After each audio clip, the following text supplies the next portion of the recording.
Podcast Science. Aujourd'hui, dialoguer avec le cerveau. Depuis toujours, comprendre le cerveau humain est l'un des plus grands défis de la science. Mais aujourd'hui, un pas supplémentaire est franchi. Non seulement nous pouvons l'observer, mais nous commençons à communiquer directement avec lui. Les interfaces cerveau-machine. L'idée est simple en apparence, enregistrer l'activité électrique des neurones, la traduire en signaux numériques, puis permettre à une machine de répondre. C'est ce qu'on appelle une interface cerveau-machine. Avec de tels dispositifs, des patients paralysés ont déjà pu déplacer un curseur à l'écran, écrire des phrases par la pensée ou contrôler un bras robotisé. Neuralink est la nouvelle génération d'implants. En 2024, Neuralink, la société fondée par Elon Musk, a annoncé avoir implanté son dispositif dans un patient humain. De minuscules électrodes, plus fines qu'un cheveu, insérées directement dans le cortex, enregistrent l'activité neuronale et transmettent les données sans fil.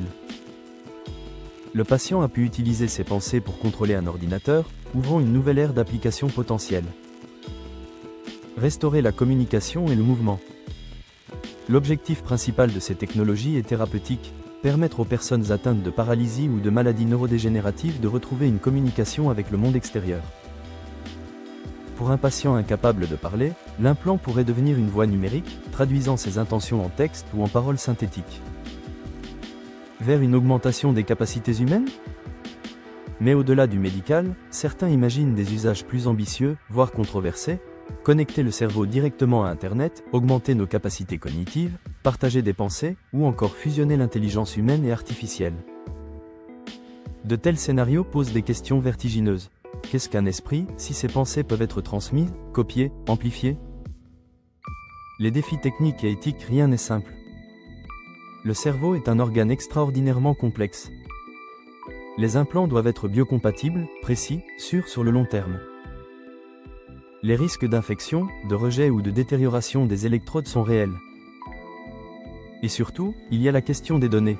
Qui contrôle les informations issues de notre cerveau ? Comment garantir la confidentialité d'une pensée ? Nous sommes peut-être aux portes d'une révolution.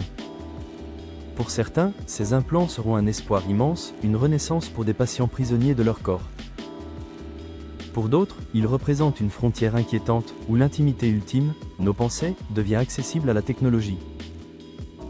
Une chose est certaine, les prochaines décennies diront si ces interfaces resteront un outil médical de pointe, ou s'il s'agira du premier pas vers un avenir où l'homme et la machine ne feront plus qu'un.